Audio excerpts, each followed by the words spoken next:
എൻ്റെ പേര് ജിൻസി. ഞാൻ കണ്ണൂർ മണിക്കടവ ഇടവക അംഗമാണ്. ഞാൻ ആദ്യമായിട്ട് ഉടമ്പടിയെക്കുറിച്ച് അറിയുന്നത് എൻ്റെ ആൻറ്റിയിൽ നിന്നാണ്. ആൻറ്റി ഉടമ്പടി പ്രാർത്ഥനകളും അച്ഛൻ്റെ ഉടമ്പടി ടോക്കുകളും എനിക്ക് സ്ഥിരമായി ഷെയർ ചെയ്ത് തന്നിരുന്നു. ആദ്യമൊക്കെ അത് ജസ്റ്റ് സീൻ ചെയ്തിട്ട് പിന്നെ അതിനെ അവോയ്ഡ് ചെയ്യുകയായിരുന്നു ചെയ്തിരുന്നത്. കുറേ നാളുകൾക്ക് ശേഷം ആൻറ്റി ഞാൻ ഉടമ്പടി ധ്യാനം കൂടുന്നുണ്ട് എന്ന് വിചാരിച്ച് എന്നോട് ഉടമ്പടി ധ്യാനത്തെക്കുറിച്ച് സംസാരിക്കാൻ തുടങ്ങി. അങ്ങനെ ആൻറ്റി എന്നോട് ഉടമ്പടി ധ്യാനത്തെക്കുറിച്ച് സംസാരിക്കാൻ തുടങ്ങിയപ്പം അതെന്താണെന്ന് അറിയണമെന്ന് എനിക്ക് ആഗ്രഹം തോന്നി തുടങ്ങി. അങ്ങനെയാണ് ഞാൻ ആദ്യമായി ഉടമ്പടി ധ്യാനം കൂടുകയും സാക്ഷ്യങ്ങൾ കേട്ടു തുടങ്ങുകയും ചെയ്തത്. കൊറോണ സമയത്താണ് ഞാൻ ആദ്യമായി ഓൺലൈനിൽ ഉടമ്പടി വെച്ചത്.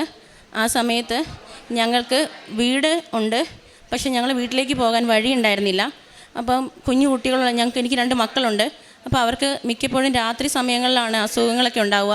അങ്ങനെയുള്ളപ്പം ഞങ്ങൾക്ക് ഈ വഴി വളരെ അത്യാവശ്യമായി മാറി. അപ്പോൾ വഴിയുടെ ആവശ്യത്തിന് വേണ്ടി ഞങ്ങൾ തൊട്ടടുത്ത് തന്നെ ഒരു സ്ഥലവും വഴിയോട് കൂടിയൊരു സ്ഥലം ഞങ്ങൾ അഡ്വാൻസ് കൊടുത്തു. അത് ഷെയറായിട്ടായിരുന്നു ഞങ്ങൾ എടുത്തിരുന്നത്. 30 വർഷമായി ഞങ്ങൾക്ക് വഴി ഉണ്ടായിരുന്നില്ല. അതിന് മുകളിലായി 30 വർഷത്തിന് മുകളിലായി ഞങ്ങൾക്ക് ശരിക്കും വഴി ഇല്ലാതെയായിട്ട്. ഞങ്ങൾ വഴിക്ക് വേണ്ടി അതിന് മുമ്പ് ഒരുപാട് പരിശ്രമിച്ചിരുന്നു, പക്ഷേ അത് ഞങ്ങൾക്ക് നടന്നില്ല. അങ്ങനെ ആണ് വഴിയോട് കൂടി ഒരു വീടിന് വേണ്ടിയാണ് ഞങ്ങൾ സ്ഥലം എടുക്കുന്നത്. അത് ഞങ്ങൾ പാർട്ട്ണർഷിപ്പിൽ 2-3 പേര് ചേർന്നാണ് എടുത്തത്. പിന്നീട് കൊറോണ വന്നു. കൊറോണയെ തുടർന്ന് ചില പ്രശ്നങ്ങൾ മൂലം ഞങ്ങൾക്ക് ആ പാർട്ട്ണർഷിപ്പ് പിരിയേണ്ടി വന്നു. പക്ഷേ അങ്ങനെ ഒരു പൈസ ഞങ്ങൾ ആ പാർട്ട്ണർഷിപ്പിൽ മുടക്കി എന്നതിന് ഞങ്ങൾക്ക് യാതൊരു രേഖകളും ഉണ്ടായിരുന്നില്ല. അപ്പം ആ ഒരു പൈസ ഞങ്ങൾക്ക് തിരിച്ചു കിട്ടുന്നതിന് വേണ്ടി വളരെ ബുദ്ധിമുട്ടായി തുടങ്ങി. അങ്ങനെ ഇരിക്കെ ഞാൻ മാതാവിനോട് ഉടമ്പടി വെച്ചു. കാരണം എൻ്റെ ജീവിത പങ്കാളി അതുമൂലം വളരെ ബുദ്ധിമുട്ടി തുടങ്ങി. വീട്ടിൽ കുടുംബപരമായ ഓരോ പ്രശ്നങ്ങൾ ഉണ്ടാക്കുവാനും കുടുംബസമാധാനം നഷ്ടപ്പെടാനും അത് കാരണമായി മാറി. അങ്ങനെ ഇരിക്കെയാണ് ഞാൻ ഉടമ്പടി വയ്ക്കുന്നത്. ഉടമ്പടിയിലൂടെ ഞാൻ മാതാവിനോട് പറഞ്ഞു, മാതാവേ, ഞങ്ങൾ അത്യാഗ്രഹം കൊണ്ടൊന്നുമല്ല ഇങ്ങനൊരു സ്ഥലം എടുത്തത്, വഴി വേണം, അതുകൊണ്ട് മാത്രം എടുത്തതാണ്. മാതാവ് ഞങ്ങൾക്ക് വേണ്ടി ആഗ്രഹിക്കുന്നെങ്കിൽ ഞങ്ങൾക്ക് ആ സ്ഥലം തരണം, അല്ലെങ്കിൽ അത് തിരിച്ചു കിട്ടുന്നതിന് ഞങ്ങൾക്കൊരു പ്രൂഫ് ഉണ്ടാക്കി തരണേ മാതാവേ എന്ന് ഞാൻ പ്രാർത്ഥിച്ചു തുടങ്ങി. മാതാവ് ഞങ്ങൾക്ക് പല വ്യക്തികൾ മുഖേന അതിനാവശ്യമായ പ്രൂഫ്, ആ പൈസ ഞങ്ങൾ കൊടുത്തു എന്ന് തെളിയിക്കുന്നതിന് ആവശ്യമായ പ്രൂഫുകൾ ഞങ്ങൾക്ക് മാതാവ് കൊണ്ടുതന്നു. അങ്ങനെ അത് വെച്ച് ഞങ്ങൾ മുടക്കിയ തുക ഞങ്ങൾക്ക് തിരിച്ചു കിട്ടുന്നതിന് കാരണമായി. 30 വർഷമായി വഴിയില്ലാതിരുന്ന ഞങ്ങളുടെ സ്ഥലത്തേക്ക്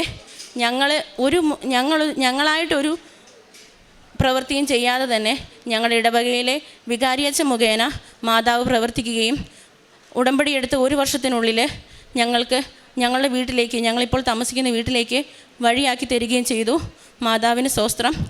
അങ്ങനെ പിന്നീട് ഞാൻ ഉടമ്പടി പ്രാർത്ഥനകൾ കൂടും, എന്നാലും ഒരുപാട് ഉടമ്പടി ഫോളോ ചെയ്തിരുന്നില്ല. അങ്ങനെ ഇരിക്കുകയാണ് എനിക്ക് എൻഡോമെട്രിയാസിസ് എന്ന അസുഖം വന്നത്. ഗർഭപാത്രത്തിനകത്തുണ്ടാകുന്ന ഒരുതരം മുഴകളാണത്. 2 വർഷം ഞങ്ങൾ അതിനുവേണ്ടി ചികിത്സിച്ചു. അതിന് പ്രതിവിധിയായിട്ട് ഗർഭപാത്രവും 2 ഓവറിയും എടുത്ത് നീക്കുക എന്നതാണ് അതിൻ്റെ പ്രതിവിധി എന്ന് ഡോക്ടർ ഞങ്ങളോട് പറഞ്ഞു. അതേ തുടർന്ന് കുറേ ശാരീരിക അസ്വസ്ഥതകൾ എനിക്കുണ്ടായി. എൻ്റെ സ്വന്തം കാര്യങ്ങൾ പോലും സ്വന്തമായി ചെയ്യാൻ എനിക്ക് വയ്യാതെയായി. ശരീരവേദന, ബ്ലീഡിങ്, അങ്ങനെയുള്ള ബുദ്ധിമുട്ടുകൾ മൂലം ഒരു വർഷവും 3 മാസവും ഞാൻ എല്ലാ മാസം ഉണ്ടാകുന്ന സാധാരണ സ്ത്രീകളിലുണ്ടാകുന്ന പീരീഡ്സ് ഇല്ലാതെയാകാൻ വേണ്ടി ഇഞ്ചക്ഷൻ വെച്ചു. ആ ഇഞ്ചക്ഷൻ്റെ സൈഡ് എഫക്റ്റായിട്ട് എനിക്ക് ശരീരവേദന, അങ്ങനെ പല ബുദ്ധിമുട്ടുകളും ഉണ്ടായി. അങ്ങനെ ഇരിക്കുകയാണ് വീണ്ടും എനിക്ക് ആദ്യം ഉടമ്പടിയെക്കുറിച്ച് പറഞ്ഞു തന്ന ആൻറ്റി തന്നെ, നീ നേരിട്ട് ചെന്ന് കൃപാസനത്തിൽ ചെന്ന് ഉടമ്പടി എടുക്കുക എന്ന് പറഞ്ഞു. അപ്പോൾ എനിക്ക് തന്നെ വരാൻ പേടിയായതുകൊണ്ട് എൻ്റെ കൂടെ വന്ന് ആ ആൻറ്റി എന്നെയും കൊണ്ട് ഉടമ്പടി എടുപ്പിച്ചു. ഉടമ്പടി എന്നെയും കൊണ്ടാവുന്ന വിധം ഞാൻ ഒരുപാട് നന്നായി തന്നെ പാലിച്ചു. മാതാവ് എൻ്റെ പ്രാർത്ഥന കേട്ടു. ഞാൻ മാതാവിനോട് പറഞ്ഞിരുന്നു, മാതാവേ, ഇന്ന് മുതൽ, ഈ ഉടമ്പടി എടുത്ത അന്ന് മുതൽ ഞാൻ ഇനി ഗുളിക കഴിക്കുകയോ ഈ മാസം മുതൽ ഇഞ്ചക്ഷൻ വെക്കുകയോ ചെയ്യുകയില്ല. ഉടമ്പടി തീരുന്നതിന് മുമ്പ് ഞാൻ വീണ്ടും സ്കാൻ ചെയ്യും. അമ്മ, എനിക്ക് സൗഖ്യം നൽകണമേ എന്ന് ഞാൻ പ്രാർത്ഥിച്ചായിരുന്നു. ഉടമ്പടി കഴിയുന്നതിന് 90 ദിവസം ആകുന്നതിന് മുമ്പ്, ഒരാഴ്ച മുമ്പ് ഞാൻ പോയി വീണ്ടും സ്കാൻ ചെയ്തു. സ്കാൻ ചെയ്ത് കഴിഞ്ഞപ്പം എന്നെ ഡോക്ടർ ആദ്യം വയറിന് മുകളിലൂടെ സ്കാൻ ചെയ്തു. അപ്പോൾ ഡോക്ടർ എന്നോട് ചോദിച്ചു, നിനക്ക് എന്തായിരുന്നു പ്രോബ്ലം എന്ന് ചോദിച്ചു. ഞാൻ പറഞ്ഞു, എനിക്ക് എൻഡോമെട്രിയാസിസ് ഉണ്ട്, അതുകൂടാതെ PCOD ഉണ്ട്. അപ്പോൾ ഡോക്ടർ പറഞ്ഞു, എന്നാൽ പിന്നെ നമുക്ക് സ്കാനിങ് തുടങ്ങാമെന്ന് പറഞ്ഞു. സ്കാൻ തുടങ്ങി കഴിഞ്ഞപ്പോൾ ഡോക്ടർ എന്നോട് പറഞ്ഞു, എന്തോ ഉള്ളിൽ കാണുന്നുണ്ട്, അതുകൊണ്ട് ഒരു കാര്യം ചെയ്യേ, നിങ്ങൾ പോയി എന്തായാലും ഒന്ന് ബാത്റൂമിലൊക്കെ പോയിട്ട് തിരിച്ച് വരൂ, ഉള്ളിലൂടെ ഒരു സ്കാനിങ് കൂടെ ചെയ്യാമെന്ന് പറഞ്ഞു. അങ്ങനെ ഉള്ളിലൂടെ സ്കാൻ ചെയ്യാൻ വേണ്ടി ഞാൻ ബാത്റൂമിൽ പോയി. ബാത്റൂമിൽ ചെന്നിരുന്ന് കഴിഞ്ഞപ്പം എനിക്ക് ഒരുപാട് സങ്കടം വന്നു. ഞാൻ കരഞ്ഞു. ഞാൻ മാതാവിനോട് ചോദിച്ചു, മാതാവേ, അച്ഛൻ പറയുന്നത് പോലെ എനിക്ക് മെറിറ്റ് ഇല്ലാത്തത് കൊണ്ടാണോ എനിക്ക് അനുഗ്രഹം തരാത്തത്? എങ്കിലും എന്നെ പ്രതിയല്ല, ആയിരങ്ങൾ എടുക്കുന്ന ഉടമ്പടിയെ പ്രതിയെങ്കിലും എനിക്ക് സൗഖ്യം തരണേ എന്ന് ഞാൻ പ്രാർത്ഥിച്ചു. അത് കഴിഞ്ഞ് ഞാൻ വീണ്ടും ടെസ്റ്റിന് പോയി. സ്കാൻ ചെയ്തുകൊണ്ടിരിക്കുമ്പോൾ ഡോക്ടർ എന്നോട് ചോദിച്ചു, നീ ഇപ്പോൾ സ്കാൻ ചെയ്യുന്നത് എന്തിനു വേണ്ടിയാണെന്ന്. അപ്പോൾ ഞാൻ പറഞ്ഞു, ഇതിന് മുമ്പത്തെ സ്കാനിങ്ങിൽ എനിക്ക് എൻഡോമെട്രിയാസിസും PCOD ഉണ്ട്, അതുകൊണ്ടാണ് ചെയ്യുന്നതെന്ന് ഡോക്ടറോട് പറഞ്ഞപ്പോൾ ഡോക്ടർ പറഞ്ഞു, ശരിയാണ്, ഇതിന് മുമ്പത്തെ എൻ്റെ റിസൾട്ട് നോക്കിയിട്ട് ഡോക്ടർ എന്നോട് പറഞ്ഞു, ശരിയാണ്, ഇനി മുമ്പത്തെ എല്ലാ സ്കാനിങ്ങിലും നിനക്ക് എൻഡോമെട്രിയാസിസ് ഉണ്ട്, PCOD ഉണ്ട്, എന്നാൽ ഈ സ്കാനിങ്ങിൽ നിനക്ക് അങ്ങനെ ഒരു രോഗം വന്നതായതിൻ്റെ ഒരു പാട് പോലുമില്ല എന്ന് ഡോക്ടർ എന്നോട് പറഞ്ഞു. അങ്ങനെ മാതാവ് എനിക്ക് വലിയ അനുഗ്രഹം തന്ന് എൻ്റെ അസുഖത്തെ പൂർണ്ണമായും എടുത്തു മാറ്റി. ഇപ്പോൾ എൻ്റെ കാര്യങ്ങൾ, വീട്ടിലെ ജോലികൾ എല്ലാം എനിക്ക് സ്വന്തമായി ചെയ്യാൻ സാധിക്കുന്നുണ്ട്. മാതാവ് എനിക്ക് വലിയ അനുഗ്രഹം തന്നു. എനിക്ക് നോർമലായുള്ള മന്ത്ലി പീരീഡ്സും കൂടെ അതിനൊപ്പം തന്നെ തന്ന് എന്നെ അനുഗ്രഹിച്ചു. എൻ്റെ കാലയിൽ ഉടമ്പടിയൊക്കെ എടുക്കുന്നതിന് കുറച്ച് നാൾ മുമ്പ്, ഒരു 3-4 മാസം മുമ്പ് ഒരു മുഴ വന്നിരുന്നു കാൽപാദത്തിൽ. അപ്പോൾ ആ മുഴ വേദനയൊന്നുമില്ല, അതുകൊണ്ട് ആദ്യം വലിയ കാര്യമാക്കിയില്ല. പിന്നെ ഈ പ്രാർത്ഥിക്കാനൊക്കെ മുട്ടുകുത്തുമ്പോഴും ഇരിക്കുകയൊക്കെ ചെയ്യുമ്പം ചെറിയ അസ്വസ്ഥതകളുണ്ടായി. അപ്പോൾ ഞങ്ങളൊരു ഡോക്ടറെ കൊണ്ട് കാണിച്ചു. അപ്പോൾ ആ ഡോക്ടർ ഞങ്ങൾ പറഞ്ഞു, ഇതിങ്ങനെ ശാഖകളായിട്ട് വളരാൻ സാധ്യതയുള്ളൊരു മുഴയാണ്, അതുകൊണ്ട് ഇത് നമുക്ക് കീറിക്കളയണമെന്ന് പറഞ്ഞു. അങ്ങനെ ഞാൻ ഡോക്ടറോട് പറഞ്ഞു, എന്തായാലും ഞാൻ ഇപ്പോൾ ചെയ്യുന്നില്ല എന്ന് പറഞ്ഞ് ഞാൻ തിരിച്ച് വീട്ടിലേക്ക് വന്നു. അന്ന് മുതൽ ഞാൻ ഉടമ്പടി തൈലം എൻ്റെ കാലിൽ പുരട്ടി കുരിശ് വരയ്ക്കാൻ തുടങ്ങി. മാതാവിനോട് പ്രാർത്ഥിച്ചു, മാതാവേ, നിനക്ക് അസാധ്യമായിട്ടൊന്നുമില്ല, അതുകൊണ്ട് നീ തന്നെ മാറ്റിത്തരണേ എന്ന് പ്രാർത്ഥിച്ചു. ഉടമ്പടി തീരുന്നതിന് മുമ്പ് തന്നെ ആ തൈലം തൊട്ട് പ്രാർത്ഥിച്ചത് മുഖേന എൻ്റെ കാലിലെ മുഴകൾ മാതാവ് മാറ്റിത്തന്നു.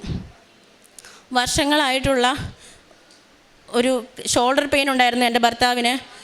ഞാൻ ഉടമ്പടി തൈലം ഉപയോഗിച്ച് എല്ലാ ദിവസവും അദ്ദേഹത്തിൻ്റെ കയ്യിൽ പുരട്ടുമായിരുന്നു. അങ്ങനെ കുരിശ് വരച്ച് പ്രാർത്ഥിച്ചത് മുഖേന ആ ഷോൾഡർ പെയിൻ മാതാവ് മാറ്റിത്തന്നു. അതുകൂടാതെ നഴ്സിംഗ് പഠനം കഴിഞ്ഞിറങ്ങി എൻ്റെ അനുജത്തിക്ക് കുറേ സ്ഥലങ്ങളിൽ അന്വേഷിച്ചിട്ട് ജോലി കിട്ടുന്നില്ലായിരുന്നു. ഞാൻ ഉടമ്പടിയിൽ അച്ഛൻ്റെ ടോക്കിൻ്റെ സമയത്ത് നിയോഗം എഴുതിയിട്ട് ഞാൻ പ്രാർത്ഥിച്ചു, മാതാവേ, അവൾക്കൊരു ജോലി കൊടുക്കണേ, കാരണം അവൾ ഇത്രയും കഷ്ടപ്പെട്ട് പഠിച്ചതാണ്, അമ്മ സഹായിക്കണേ എന്ന് പ്രാർത്ഥിച്ചു. ഞാൻ പ്രാർത്ഥിച്ച് ഒരാഴ്ച കഴിയുന്നതിന് മുമ്പ് അവൾ പഠിച്ചിറങ്ങി അതേ സ്ഥാപനത്തിന് ജോലി നൽകി അവളെ മാതാവ് സഹായിച്ചു. പിന്നെ ഞാൻ എല്ലാവരോടും ഉടമ്പടി മാതാവിനെക്കുറിച്ചും ഉടമ്പടി തൈലത്തെക്കുറിച്ചും ഉടമ്പടി ഉപ്പിൻ്റെ ശക്തിയെക്കുറിച്ചൊക്കെ ഞാൻ പറയുമായിരുന്നു. അപ്പം എന്നോട് അടുത്തൊരു വീട്ടിലെ കുട്ടി പറഞ്ഞു, അവർക്ക് പഠിക്കാൻ പറ്റുന്നില്ല, CA എക്സാമാണ്, അതുകൊണ്ട് അവർക്ക് വേണ്ടി പ്രാർത്ഥിക്കണം എന്ന് പറഞ്ഞു.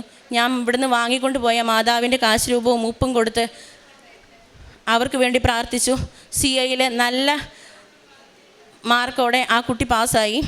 പിന്നെ എനിക്ക് 10-15 വർഷമായിട്ട് ഒരു വീടുണ്ട് പപ്പയ്ക്കും മമ്മിക്കും. എങ്കിലും അതൊരു മനുഷ്യനോടൊരു വീടാണെന്ന് പറഞ്ഞ് കാണിക്കാൻ പറ്റാത്ത അത്ര നല്ല വീടൊന്നും ആയിരുന്നില്ല, അത്ര നല്ല വാസയോഗ്യമായ വീടൊന്നും ആയിരുന്നില്ല. അപ്പോൾ ഞാൻ മാതാവിനോട് ഉടമ്പടിയിൽ വെച്ച് പ്രാർത്ഥിച്ചു, മാതാവേ, എൻ്റെ പപ്പയ്ക്കും മമ്മിക്കും ഒരു വീട് നൽകി അനുഗ്രഹിക്കണമേ എന്ന്. അങ്ങനെ മാതാവ് എൻ്റെ ആ പ്രാർത്ഥനയും കേട്ടു. പാർട്ടീഷനിലൂടെ ഞങ്ങളുടെ കുടുംബ വീട് തന്നെ നൽകി അവരെ മാതാവ് അനുഗ്രഹിച്ചു.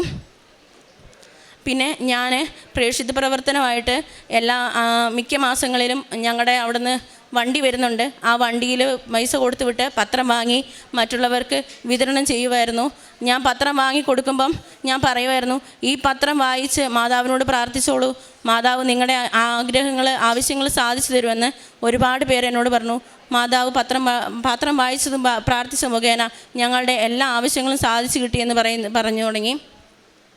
പിന്നെ എല്ലാവർക്കും വേണ്ടി പ്രാർത്ഥിക്കാൻ ഉടമ്പടി മുഖേന എനിക്ക് സാധിച്ചു. അല്ലെങ്കിൽ ഞാൻ എൻ്റെ സ്വന്തം ആവശ്യങ്ങൾക്ക് വേണ്ടി മാത്രം പ്രാർത്ഥിച്ചിരുന്ന ഒരു വ്യക്തിയായിരുന്നു. കാരുണ്യ പ്രവൃത്തിയായിട്ട് ഞങ്ങൾ അവിടുന്ന് അനാഥാലയങ്ങളിലേക്ക് ചോറുകൾ കൊണ്ടുപോകാറുണ്ട്. അപ്പോൾ എല്ലാ മാസവും അങ്ങനെ പൊതിച്ചോറ് കെട്ടി കൊടുക്കുവാൻ മാതാവ് എനിക്ക് ഈ ഉടമ്പടി മുഖേന ഒരു അനുഗ്രഹം തന്നു. അതുകൂടാതെ അസുഖമായിട്ട് കഴിയുന്നവർക്ക് അല്ലെങ്കിൽ എന്തെങ്കിലുമൊക്കെ ധനസഹായം വേണ്ടവർക്ക് എന്നാലാവുന്ന വിധം അല്ലെങ്കിൽ എൻ്റെ കുടുംബത്തിനാകുന്ന വിധം ചെയ്ത് അവരെ സഹായിക്കാൻ മാതാവ് ഞങ്ങളെ അനുഗ്രഹിച്ചു.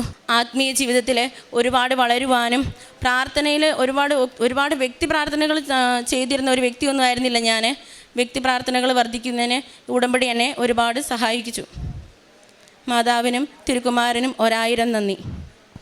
യെശയ്യാ പ്രവാചകൻ്റെ പുസ്തകം 43:15 മുതലുള്ള തിരുവചനങ്ങളിൽ അരുളി ചെയ്യുന്നു, ഇസ്രായേലിൻ്റെ സ്രഷ്ടാവും നിങ്ങളുടെ രാജാവും പരിശുദ്ധനുമായ കർത്താവാണ് ഞാൻ.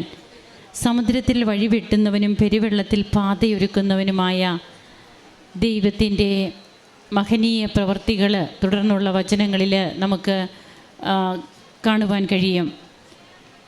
ജിൻസി തൻ്റെ അനുഭവ സാക്ഷ്യത്തിലൂടെ തനിക്ക് കിട്ടിയ രോഗസൗഖ്യ അനുഭവങ്ങൾ, അതുപോലെ എങ്ങനെയാണ് ജിൻസി ഉടമ്പടിയിലേക്ക് കടന്നു വരുന്നത്, ഉടമ്പടി ധ്യാനം എന്താണ് എന്നൊന്ന് അറിയാൻ വേണ്ടി തൻ്റെ ആൻറ്റി പറഞ്ഞ പല കാര്യങ്ങളും കേട്ടിട്ട് ഇതൊക്കെ ഒന്ന് വ്യക്തമായി തനിക്ക് വ്യക്തമാക്കുന്നതിന് വേണ്ടിയിട്ട് ഉടമ്പടി ധ്യാനം കൂടുന്നു. അങ്ങനെ പിന്നീട് ഓൺലൈൻ ഉടമ്പടി എടുത്ത് 30 വർഷത്തോളമായി തങ്ങൾക്ക് ലഭിക്കാതിരുന്ന വഴിയുടെ കാര്യവും തങ്ങൾ ഡോക്യുമെൻ്റ് ഒന്നും സൂക്ഷിക്കാതിരുന്ന, എന്നാൽ തങ്ങൾ പൈസ കൊടുത്തു, ആ പൈസ നഷ്ടം വരുമെന്നുള്ള രീതിയിൽ ഒരു സ്ഥലത്തിൻ്റെ കച്ചവടത്തിൻ്റെ കാര്യമൊക്കെ വരുമ്പോഴോ അതൊക്കെയാണ് ആ മകൾ ഓൺലൈൻ ഉടമ്പടിയിൽ വയ്ക്കുക. അതെല്ലാം പിന്നീട് എങ്ങനെ തനിക്ക് വലിയ കൃപയായിട്ട് തങ്ങളുടെ ജീവിതത്തിലേക്ക് അത് ലഭിച്ചു, തടസ്സങ്ങളെല്ലാം മാറി. ഇവിടെ വന്ന് തീർത്ഥാടന ഉടമ്പടി എടുത്തതിന് ശേഷം തനിക്ക് കിട്ടിയ രോഗസൗഖ്യം, അതായത് എൻഡോമെട്രിയാസിസ് 2 ഇതേ തുടർന്ന് ഓവറിയും അതുപോലെ തന്നെ യൂട്രസും റിമൂവ് ചെയ്യണം എന്നുള്ളതാണ് ഈ മകൾക്ക് അതിനൊരു പരിഹാരമായിട്ട് ഡോക്ടേഴ്സ് പറഞ്ഞത്. അതിനോടനുബന്ധിച്ച് 1 വർഷത്തേക്ക് ഇഞ്ചക്ഷൻ, പ്രത്യേകമായിട്ട് 1 വർഷവും 3 മാസവും ഇതേ തുടർന്ന് ഇഞ്ചക്ഷൻ എടുത്തിരുന്നു. ഇതൊക്കെ ആയിട്ട് തൻ്റെ ജീവിതത്തിൽ പിന്നീട് അതിൻ്റെ പാർശ്വഫലങ്ങളായിട്ട് തനിക്ക് ശാരീരികമായിട്ടുള്ള അസ്വസ്ഥതകൾ കൂടുന്നതായിട്ടാണ് ഈ മകൾ അനുഭവിച്ചതും. അതാണ് ഇവിടെ പങ്കുവയ്ക്കുന്നത്. തനിക്ക് നോർമലായിട്ടുള്ളൊരു ലൈഫ്, തൻ്റെ കുഞ്ഞുങ്ങളുടെ കാര്യം, കുടുംബജീവിതം, ഇതൊക്കെ താളം തെറ്റുമ്പോൾ ഇവിടെ വന്ന് അമ്മയോട് പറഞ്ഞ് ഉടമ്പടി എടുത്തു പോകുന്നു. പിന്നീടുള്ള സ്കാനിങ്ങിൽ അതൊന്നുമില്ല. എന്തിനാണ് നീ ഇവിടെ വന്നത്, നിനക്കിതൊക്കെ ഉണ്ടെന്ന് ആര് നിന്നോട് പറഞ്ഞു എന്ന് ഡോക്ടർ ചോദിക്കുന്ന ഒരു അവസ്ഥയാണ് പിന്നീട് നാം കാണുന്നത്. അങ്ങനെ പരിപൂർണമായിട്ട് തനിക്ക് ആ രോഗങ്ങൾ എടുത്തു മാറ്റി അവിടെ ഒന്നും അവശേഷിക്കാത്ത രീതിയിൽ തനിക്ക് തൻ്റെ യൂട്രസും അതുപോലെ ഓവറിയും അതെല്ലാം ക്ലിയറായിട്ട് അമ്മ തനിക്ക് തിരികെ തന്നു. വീണ്ടും തനിക്ക് കിട്ടിയ മറ്റ് ഓരോ കാര്യങ്ങളും, അതുപോലെ എല്ലാറ്റിലും ഉപരിയായിട്ട് ഇവിടെ ഓരോന്നും പറയുന്നുണ്ട്.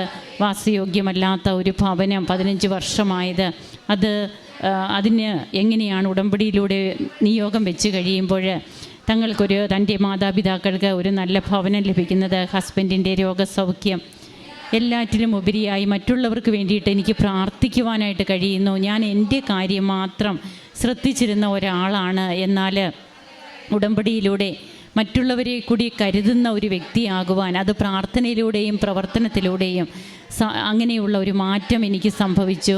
ഞാൻ മൂലം എൻ്റെ അനുഭവങ്ങൾ പറഞ്ഞ് ഞാൻ തന്നെയാണ് കൃപാസന പത്രവും അതുപോലെ കാരുണ്യ പ്രവർത്തനങ്ങളുമൊക്കെ ചെയ്യുമ്പോൾ എന്നെ തന്നെയാണ് ഞാൻ സാക്ഷ്യമാക്കി പറഞ്ഞുകൊണ്ടിരുന്നത്. ഇതൊക്കെ ഇന്ന് ഉടമ്പടിയിലൂടെ ലഭിച്ചുകൊണ്ടിരിക്കുന്ന ഓരോ കൃപകളാണ്. ഈ ഒരു സാക്ഷ്യമല്ല, എത്രയോ സാക്ഷ്യങ്ങൾ നമുക്കതിന് ബലമായിട്ട് നമുക്കുണ്ട്.